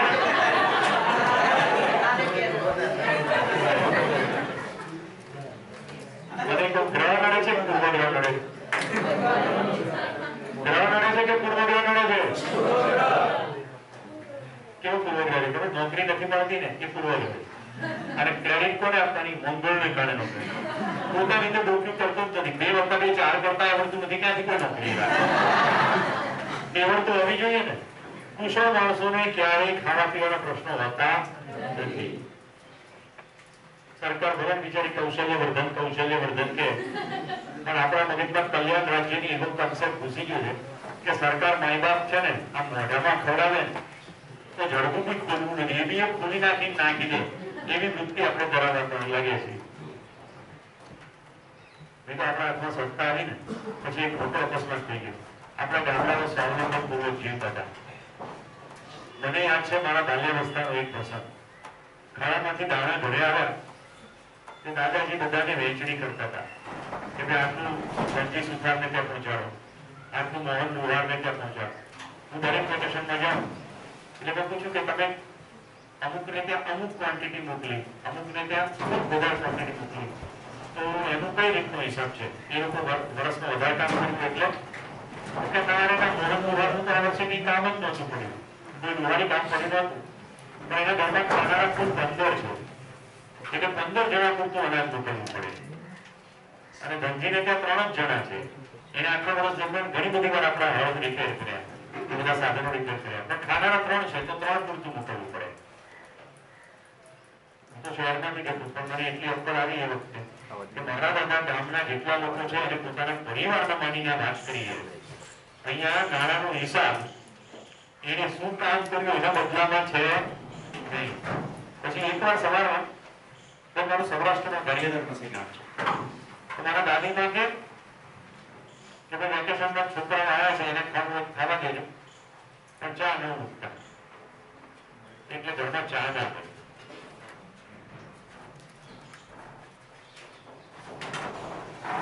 મેં પૂછ્યું દાદી એવું શું છે કે આજે ચા નહીં બનાવી? અને ભાઈ સવારના શીરામણ એટલે નાસ્તો ના કરે. તો કે જીવરાજ પાછળ છે. સૌરાષ્ટ્રમાં પાછો કોઈ શબ્દ હતો, ગુજરી ગયા ગામમાં કોઈ ગુજરી ગયું છે તો ઘરમાં ચા નથી મુકાતી. મીઠું મોઢું કેવી રીતે કરે? કોઈ જોનારું નથી.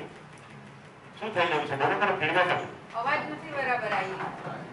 પાછળ નથી સંભળાતું? પાવરમાં થોડું ધ્રુજે છે અવાજ. તમે વાત પૂરી કરી દઈએ. Hello, yes. જીવરાજ પાછો થયો છે એટલે જીવરાજ ગુજરી ગયો છે. જીવરાજના ઘરના કોઈ મારા ઘરે જોવા નથી આવ્યા, પણ આ સંવેદના છે કે ગામમાં કોઈકનું અવસાન થયું તો મીઠું મોઢું કેવી રીતે થાય? ક્યાં જાય છે? અને એક પ્રસંગ મને જિંદગીભર યાદ રહી ગયો અને મારી ઉપર મોટો સંસ્કાર પાડી ગયો.